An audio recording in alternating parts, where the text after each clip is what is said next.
Well, here we are on a blustery day looking at the Nissan Leaf, the all-electric zero-emission car which has been around for a while, at least 3 years, but this is the latest edition, the 2014 edition, the Techno model, which has slightly more deluxe features on it.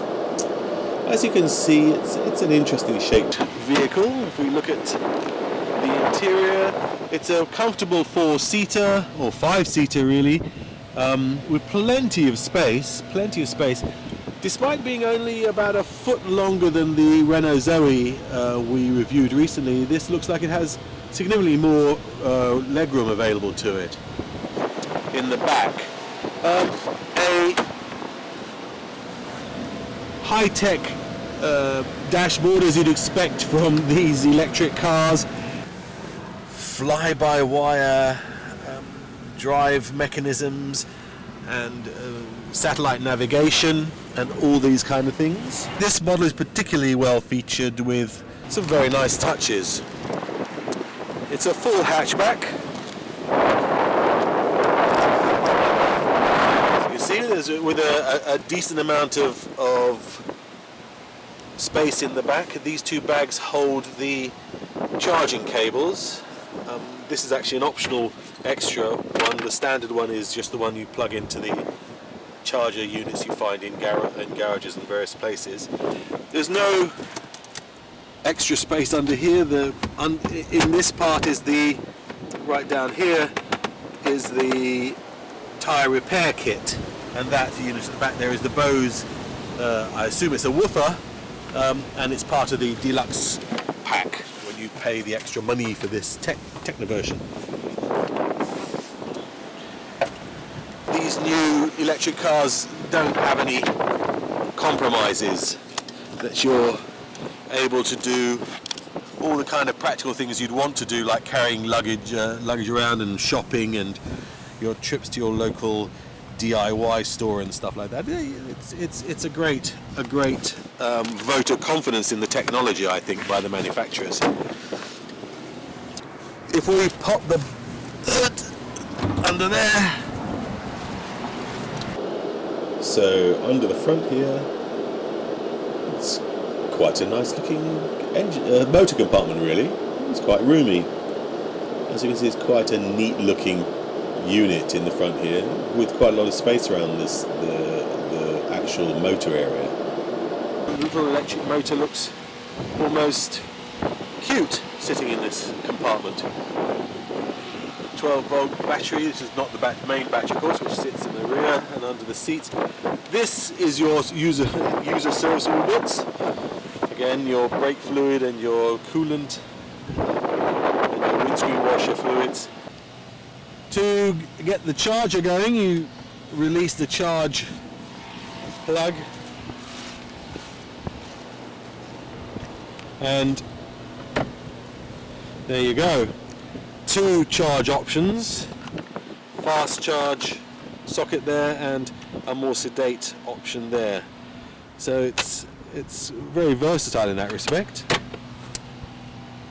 So once you're in the car, it's fairly conventional. It's got a nice driver view, so it's quite a lot of visibility. There's no obstructions. It's quite pleasant to drive in that respect. You've got panels of buttons all over the place, of course, with these sort of things to do with heated wheels. You can have the steering wheel heated, which is pretty cool actually, or pretty warm I should say, on a chilly day. Buttons to turn off the pedestrian sound, and charging for the charging connection, and of course the usual steering column controls for things like the stereo system, the Bluetooth phone connection, and the cruise control and eco. So that's quite fully featured on there. To start again, similar situation as with most of these electric cars. Foot on the brake, press the start button, and you get this beautiful pyrotechnic display as this marvel of engineering boots up. Because we're really sitting in a computer, aren't we? These are not so much cars as computers. And then once that's done, up comes the satellite navigation system to help you on your way. Typical heating and air conditioning controls. Most of the time you're going to be very careful about these controls because they do suck up power quite considerably, so you'll want to optimize your use of the heating in the cold weather and the cooling in the hot weather. We're seeing here a range of 66 miles on the clock available from the battery. The battery's cool, and the part at the top with the thing just gives with the power name on it just tells you, those little rings just tell you how fast or how much load you're putting on the battery as you accelerate and things like that. On the left hand side here is an eco driving gauge to help you maximize your range, the speed of course, and the clock and the temperature. The technology in the car is, as you'd expect, quite considerable, as well as this quite comprehensive satellite navigation system. I can't really recognize which one it is. It's certainly not TomTom like in the Renault, but I get a vague feeling I've seen it before. You get things like car wings, which is the equivalent of R-Link in the Renault, which is a connection and emergency and help system delivered for the car itself. You can check the status of the route. In a lot of ways, this is a much simpler center console system than R-Link. There's not as many options. Surely you can connect up your Bluetooth phone and it works very well. It auto pairs as you sit in the car. But there's the rest of it is fairly is basically just the satellite navigation system, and there's no store or anything like that. You can't buy things as you drive along. It's a kind of different experience than the Renault. The one thing I do like a lot is this fly-by-wire power system. So you basically, let me just get it out of the way, just flick over to move it, and that's reverse, that's drive, and twice is drive with B, which is a form of extra regenerative braking, so it's a more efficient eco mode. So if I put you'll see now we're in D, the drive mode. If I do it again, it goes into B. So it's very simple to use, and I particularly like this fact you just hold it over here to get a neutral if you're in traffic and you just want to take your foot off the brake and not worry about all those kind of things. And then P is for park, of course. Quite unusually, right down there in the valves, I don't even think you can see it from here, there's a manual handbrake or foot brake or whatever you care to call it, which seems like a really weird throwback to yesteryear. Hold on, let me hear it. There you go. You press it with your foot. I don't know if that's a customer demand of clients said, oh no, we need a real foot brake like we used to have, so you could, make sure that it doesn't go. But I mean, you got park and you've got all this. So I'm not quite sure what that's for, unless it's an extra sense of reassurance for the poor old nervous drivers. Lots of space to store stuff. Nice glove compartment as you'd expect, and slots all over the place. But the overall impression of this car is a really refined, nice, pleasant automobile. And how does it drive, I hear you ask? Well, let's take it for a spin, shall we? Fire up the super cool bits and pieces. Select OK to be tracked, and your data in it. There's no such thing as being off the grid anymore, is there, in these modern cars? And we're off. As you can see or hear, it's quiet, but we know that, don't we? After a while, we'll get used to the fact that electric cars are completely silent.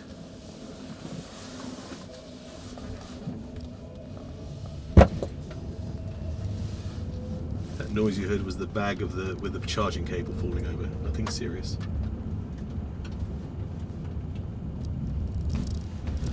The slight problem as ever, of course, with these is that pedestrians don't hear you as you creep up behind them. So you have this noisy whine. I think it's a whine they give you the Nissan Leaf. It's interesting. I can't really discern it from inside here, but I assume it does work to warn pedestrians that you're around. But I think you'll see what I mean when I say refined. It drives like a small Mercedes, and really you feel everything on the ground. No skittering, and just a very capable car. Now the interesting thing, of course, is it has the same range as the typical electric car of this sort of level. So it's 80 miles range and a top speed of around 85 or something miles an hour, which is fine for poodling around town and getting stuff done, picking up the kids, going to shopping and stuff. You don't want to do any longer runs unless you really have to, because then you'll have to plan quite considerably. People do commute, of course, to the extent of the range, but they'll make sure they're within range of a charger. And if you've seen our Renault Zoe review, you'll remember that I got to a charging point which was broken, which kind of threw my plans into all sorts of disarray. So these sort of things happen, and this is quite common. It's an early pioneers game, electric cars. We're very much those who use them. I'm saying like I'm an owner, but those who use electric cars are very much carving a new way through the forest, and so it's very much a case of planning your routes, husbanding your battery life, and really taking more care than you would do normally when you just could get into a car and thrash it around and know that you're comfortably going to get to your destination, unless you're particularly ridiculous with your petrol. But with an electric car, you're constantly aware of where you are and where you're going and whether you can make it or not. The great news, of course, is that the battery technology is inevitably going to improve, and the range is inevitably going to get larger. I've heard words that said that there are actually batteries which will take you 500 miles, but the cost is so prohibitive that it's not worth actually putting them up for sale with these kind of cars. And let's not forget that these cars are now a fraction of the price that they used to be. So this is almost really an affordable vehicle for most people who have a choice at this level of car. So you're not paying that much of a premium as you were before. Again, with the Nissan Leaf, you have a choice. You can buy the battery pack outright and add that to the cost of the car, or you can take that off the cost of the car and just lease the battery pack for upwards of £70 a month, depending on your mileage. This was prompted, I suspect, by the Renault Zoe's battery leasing at £70 a month, and it makes a lot of sense. The fact that you don't have to worry about replacing batteries or batteries wearing or the degradation of batteries, because all batteries, of course, are consumables, makes it quite an attractive proposition to separate the leasing of the battery from the price of the car itself. The one thing I've noticed about this, which is different from the Renault Zoe, is the eco mode is significantly more evident when it's in play. And what it does is it actually makes the right pedal, the accelerator, much softer, so you don't get, you're really driving at a much more sedate pace. Whereas if you take the eco off, I don't know if you see that, but you immediately get a very different kind of driving dynamic. It's much more lively on the pedal, and I like that. I like the fact that you have a choice, a distinct choice between driving to husband your battery life with the Eco and the B mode, which is not available on the base car. I think the B mode is only available on this Tecna. But I like the fact you have a choice between the two, and a significant choice, so that you can make your own decisions. If you want to zap around and get somewhere quick, then you have that option with these two modes. I found that the Renault, it was slightly less marked, slightly less significant, and it was not so much of a difference between the two modes. We're now approaching the IKEA, I'm going to speak Swedish, charging point. And this is no doubt a very popular place for electric car owners and their families.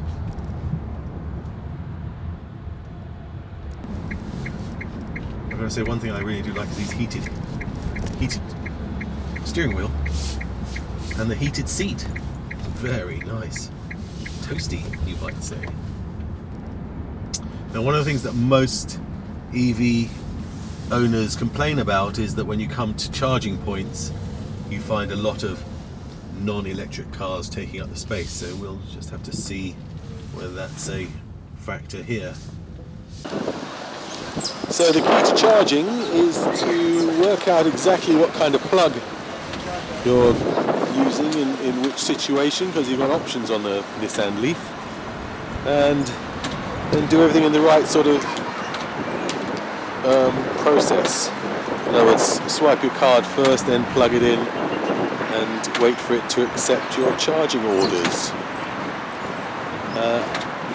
I suppose I could go and do the rapid charge, which is next door, but let me try this for a little bit and see how long it's going to take. It's all good fun, learning. So what's the verdict on this Nissan Leaf 2014? Well, if you take away even the fact that it's electric, it's a great little car. Roomy, 5-seater, hatchback, bags of room for all your bits and bobs, tractable, nice to drive, quiet, comfortable. Sure, you've got the same range constraints as you would do with any EV of this class, but apart from that, as a car, it's great. But what you discover, or what I discovered later on, is that it's actually a dual personality vehicle. Once you start to learn how to use the Eco button, it's rather like having a turbocharger on tap. You can poodle around town in Eco mode very easily in traffic, no problems. When you need a bit of get up and zip, just flick off the button on the steering wheel and boom, away you go. It's quick, very quick. Great for zipping in and out of trouble, overtaking safely, and basically turning it into a really quick little car. The Nissan Leaf Tecna model. As usual, if you've enjoyed this video, please like it and share it, and subscribe to our channel so we can bring you more cool stuff like this. Thanks very much. Just a short off-road demonstration of the raw acceleration power of this lithium rocket. I'm going to floor it without the Eco button on, and so you can watch and see what happens.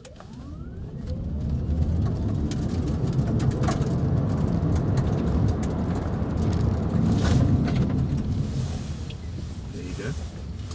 I think you've just seen the results. It's quick.